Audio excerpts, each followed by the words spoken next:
Terceiro domingo do tempo comum, ao Senhor eu peço apenas uma coisa, e é só isto que eu desejo: habitar no santuário do Senhor por toda a minha vida, saborear a suavidade do Senhor e contemplá-lo no seu templo.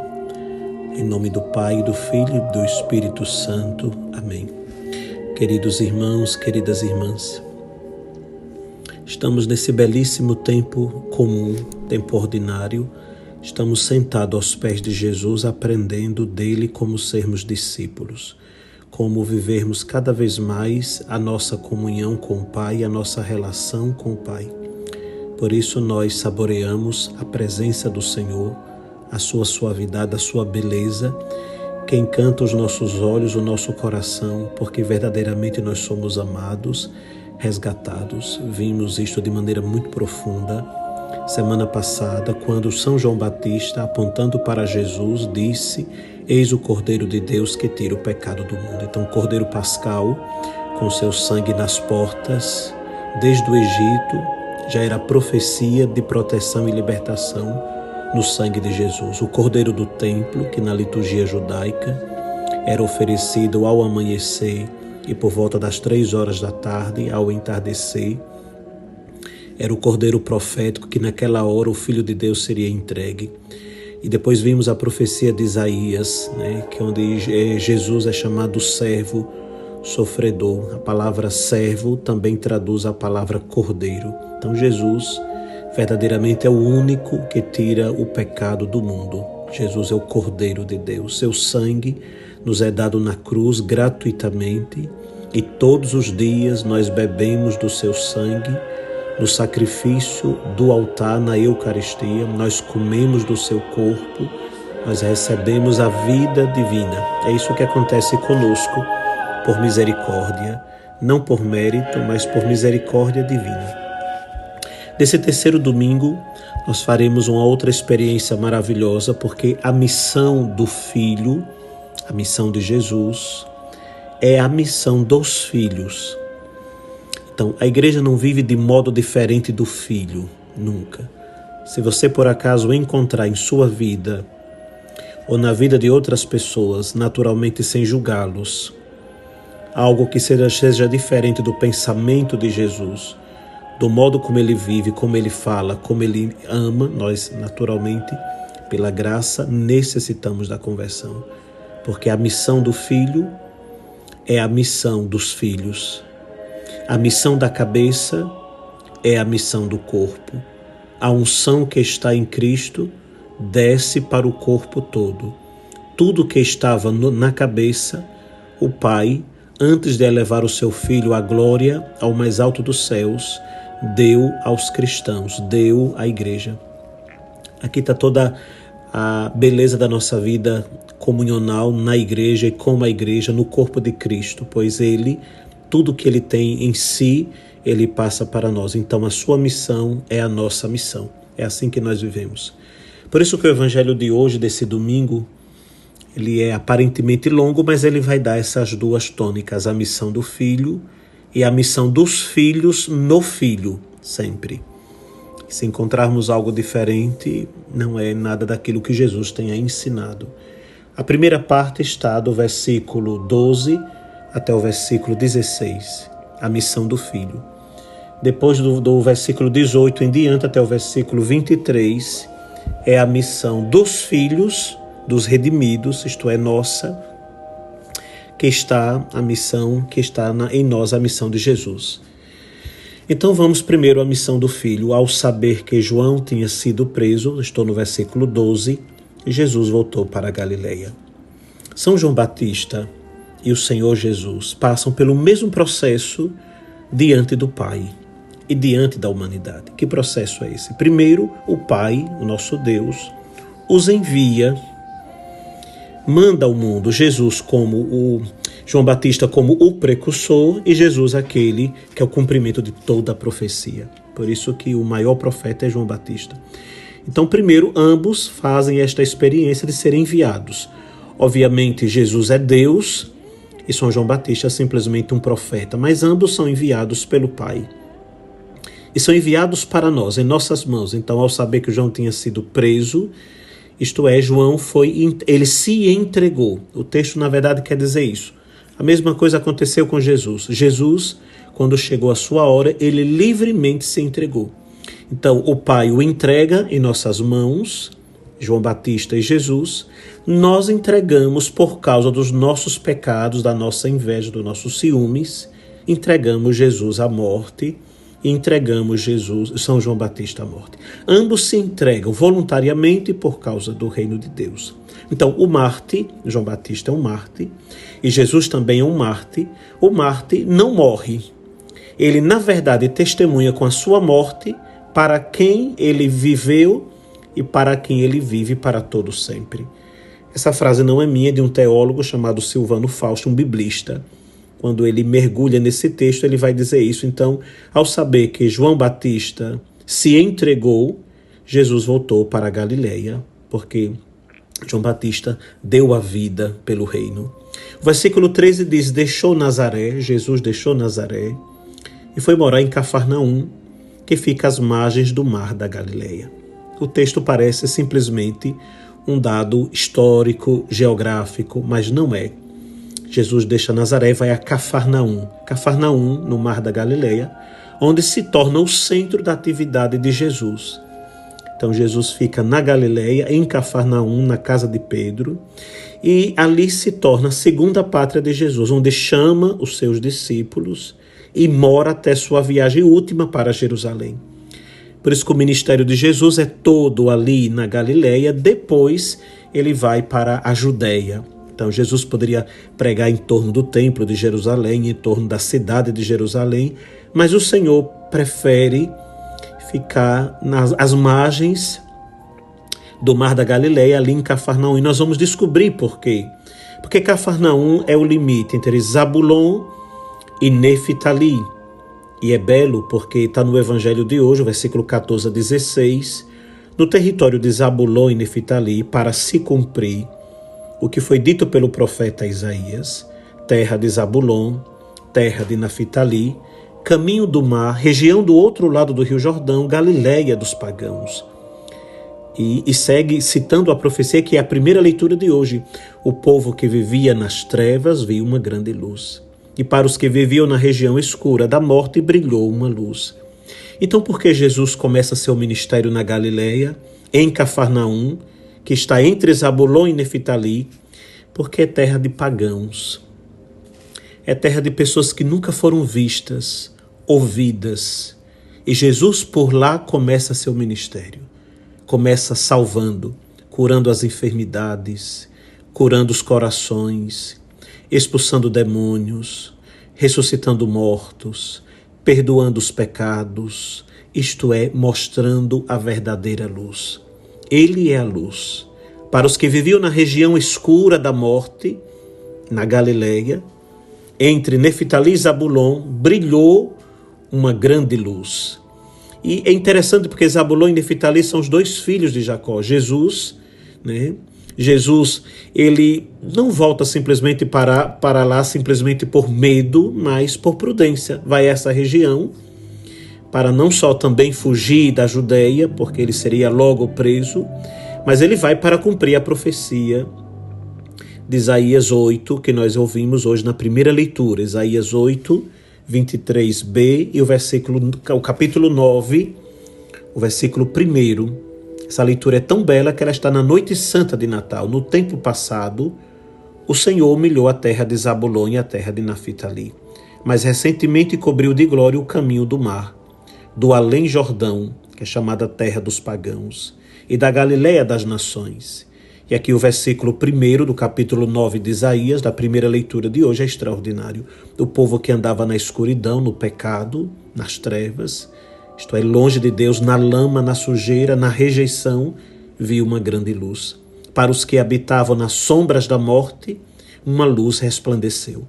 O texto não pode nunca só ser interpretado de ordem, digamos, política. O império que estava ali, oprimindo os pobres, ali na Galileia.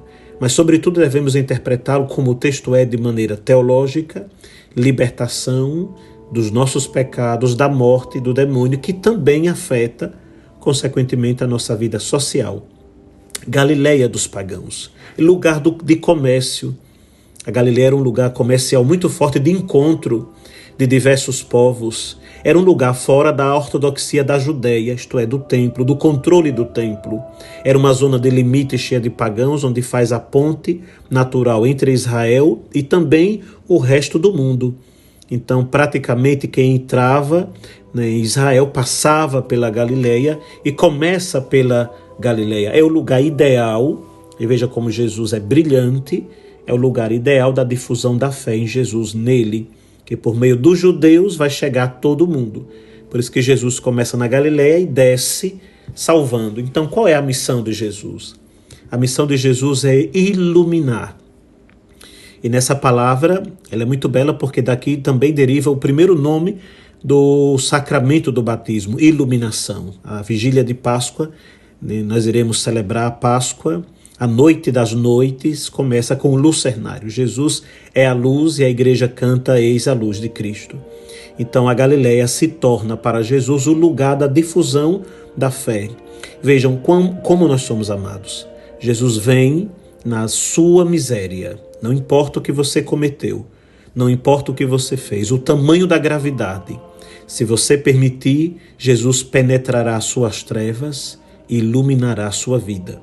Versículo 17, daí em diante Jesus começou a pregar dizendo: convertei-vos porque o reino dos céus está próximo. Ou o reino dos céus está aqui, em uma outra tradução. Então Jesus não pregava na Galileia questões morais, não fazia explicações filosóficas, nem dava aulas de teologia. Jesus simplesmente dizia que o reino de Deus, como João Batista também fez, como os profetas também fizeram, que o reino de Deus está aqui. Então, são falas cheias do Espírito Santo, cheias da estrela que guia, como nós vimos no Natal. Converter-se é voltar-se para a luz, e a luz está ali, falando. É uma luz que fala, é uma luz que vê, é uma luz que liberta, é uma luz que cura, é uma luz que redime. Então, voltar-se para a luz, abrir os olhos, única condição para entrar no reino que já está aqui, é a conversão. Nós não podemos nos iludir com qualquer outra história. Não é um apego religioso, nem muito menos afetivo. É converter-se, voltar-se para a luz, para que a luz ilumine a nossa inteligência, a nossa vontade, e mudando o pensamento muda a nossa vida. Então, conversão é uma mudança de mente e coração. É uma mudança de olhar e de vida. Você vai começar a ver a vida diferente. Você vai começar a dar sentido à própria vida. Então, Deus sempre esteve e estará voltado para nós, sempre. Seu olhar é sobre nós, sua face é sobre nós, mas a nossa conversão é a hora de nós voltarmos para Ele. Converter-se é a nossa vez de estarmos completamente inclinados para Ele, de estarmos aos seus pés, de estarmos também com o nosso rosto voltado para o Senhor. É o ato máximo. Você que está me ouvindo agora deve fazer muita atenção a isso. É o ato máximo da nossa liberdade, é a nossa conversão, porque temos tudo para nos converter. E por que converter-se? Porque o reino dos céus está aqui. A oferta de vida é um ato da liberdade e da consciência iluminada, não fora disso. Por isso que muitas pessoas podem frequentar a igreja e não experimentar a graça. Por que não experimentam? Porque não estão voltadas para o Senhor, nem estão se permitindo ser iluminadas pela graça de Deus. Jeremias 31:18 diz: convertei-me, porém, que eu volte, já que sois vós o Senhor meu Deus. Isto é, convertei-me, porém, que eu volte, ou eu me converto, já que sois vós o Senhor meu Deus. Estamos pedindo que o próprio Deus nos converta. Então aqui está a missão do Filho de Deus: iluminar as nossas trevas, não nos condenar, nos salvar. Vamos para a segunda parte do Evangelho, porque a missão dos filhos, nossa, está diretamente ligada à do Filho. Então, a missão do Filho nos filhos. Versículo 18 de Mateus 4 diz: quando Jesus andava à beira do mar da Galileia, viu dois irmãos, Simão chamado Pedro e seu irmão André estavam lançando a rede ao mar, pois eram pescadores. O versículo ele está cheio de coisas que nós podemos meditar. Então, primeiro, quando Jesus andava, é muito interessante aqui. Jesus sempre ensina, ele ensina com a vida e ele ensina com a palavra. Então, quando Jesus ensina com a vida, ele está sentado. Ele está sentado, é ensino, melhor, quando ele ensina com a palavra, ele está sentado. Quando ele ensina com a vida, ele está caminhando. Então aqui Jesus está ao mesmo tempo caminhando e falando. Por isso que nós devemos escutar, olhar para a vida de Jesus, para aquilo que ele faz e olhar para aquilo que ele diz. É muito importante. Ver como Jesus age, como Jesus toca nos pecadores, como Jesus vê, como Jesus pensa, como Jesus se comporta. E está à beira do mar da Galileia, água. Como é importante a água nas Escrituras. Muito importante. Porque a água nas Escrituras é símbolo da criação e símbolo da libertação. É símbolo da criação no Gênesis e símbolo da libertação no Êxodo. E é o símbolo que, pela força do Espírito Santo, apaga os nossos pecados. Depois Jesus viu, muito interessante, quando Jesus andava à beira do mar da Galileia, viu dois irmãos. O olhar nas Escrituras vai na direção do coração. O coração vai na direção do olhar. Isto é, para onde eu olho? Para onde vai o meu coração? Para onde vai o meu coração? Para onde eu estou olhando? Se eu estou olhando só para mim mesmo, para os meus pecados, para os meus defeitos, meu coração está ali. Se eu estou olhando simplesmente para a minha ganância, o desejo de ter, de poder, etc., meu coração está ali. Você está olhando para o lugar onde está o teu coração. Tanto que Jesus diz, aonde está o teu coração, ali está o teu tesouro, ali está o teu olhar. Por isso que Jesus vive olhando, observando, porque o coração de Jesus está sobre você, está sobre mim. É o olhar de Deus, o olhar de Deus é o olhar de Jesus. Jesus é Deus no meio de nós, o olhar de Deus nos vê.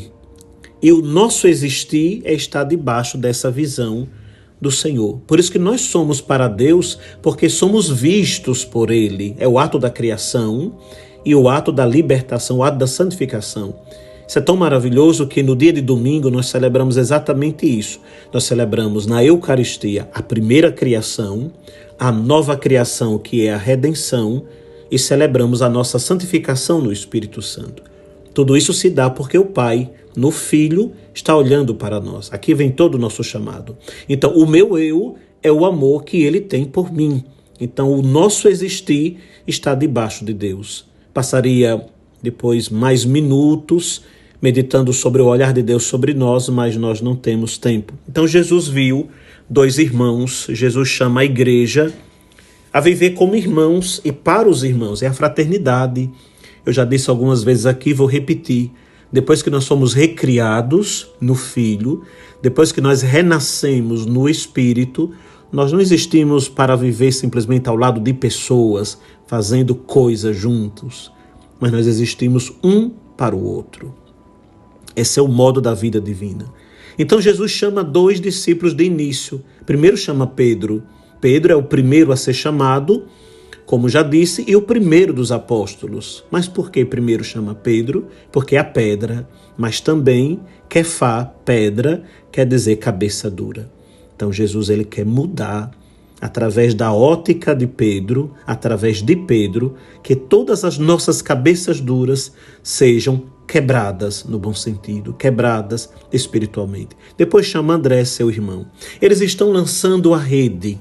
O texto sagrado diz isso. Eles estão lançando a rede. Pedro e seu irmão André estavam lançando a rede ao mar, pois eram pescadores. É muito interessante porque rede, nós temos aquela ideia daquela grande rede de pesca. Mas aqui é uma tarrafa. Você que está me ouvindo conhece a tarrafa, aquela rede de pesca pequena com toda ela costurada numa bordatura de ferro. Então é uma pequena rede que joga próximo, fazendo um círculo, procurando qualquer coisa. É uma rede modesta e interessante, muito dificultosa de ser usada. Isso é evangelização depois. Não é fácil evangelizar, Não é fácil, não é para evangelizar simplesmente quem está lá longe, é quem está próximo, procurando pegar as pessoas que estiverem abertas no seu coração. Então aí vai a missão do filho nos filhos. Jesus disse a eles, versículo 19, segue-me. Na primeira criação, Deus fala, depois vê. Na nova criação, e agora Jesus chamando no Mar da Galileia, está recriando a humanidade. Não é simplesmente um chamado para entrar num grupo de pessoas. Nós vimos essa semana em Marcos. Jesus chamou para si aqueles que ele quis, e eles foram até ele e ficaram com ele depois que Jesus enviou. As pessoas rapidamente pensam que entrar na igreja ou entrar num grupo, numa pastoral, é para fazer alguma coisa. Nada disso. Jesus primeiro chama você, dando a você a vida nova, recriando a sua história, recriando o seu coração. Então Deus vê, depois fala na nova criação e diz, segue-me, chamado a caminhar atrás de Jesus. E ele diz no versículo 19 ainda, eu farei de vós pescadores de homens. Pescar um peixe, nós sabemos, tirá-lo do mar é matá-lo para a nossa alimentação. Mas pescar um homem é tirá-lo da morte para dar a vida. Por isso que Jesus diz, farei de vocês pescadores, mas agora de homem. Enquanto tira da vida para a morte, o ato de pescar o peixe, no homem é tirá-lo da morte para a vida. Então eles imediatamente deixaram as redes e o seguiram. Vai dizer em 2 versículos, o versículo 20 e o versículo 22, deixaram a barca, o pai, e o seguiram. Então deixar é cortar, é renunciar. Amados irmãos, está aqui a missão do Filho do Senhor Jesus. Ele é a luz e aqui está a nossa missão, a missão da igreja. Permitamos que ele fale ao nosso coração e diga, segue-me. E permitamos no Espírito Santo deixar tudo, cortar tudo, renunciar para segui-lo. Obviamente não estamos falando meramente de uma vocação presbiteral, monacal, não. Todo batizado, todo filho de Deus é chamado a fazer essa experiência. São Cirilo de Alexandria, século V, concluo.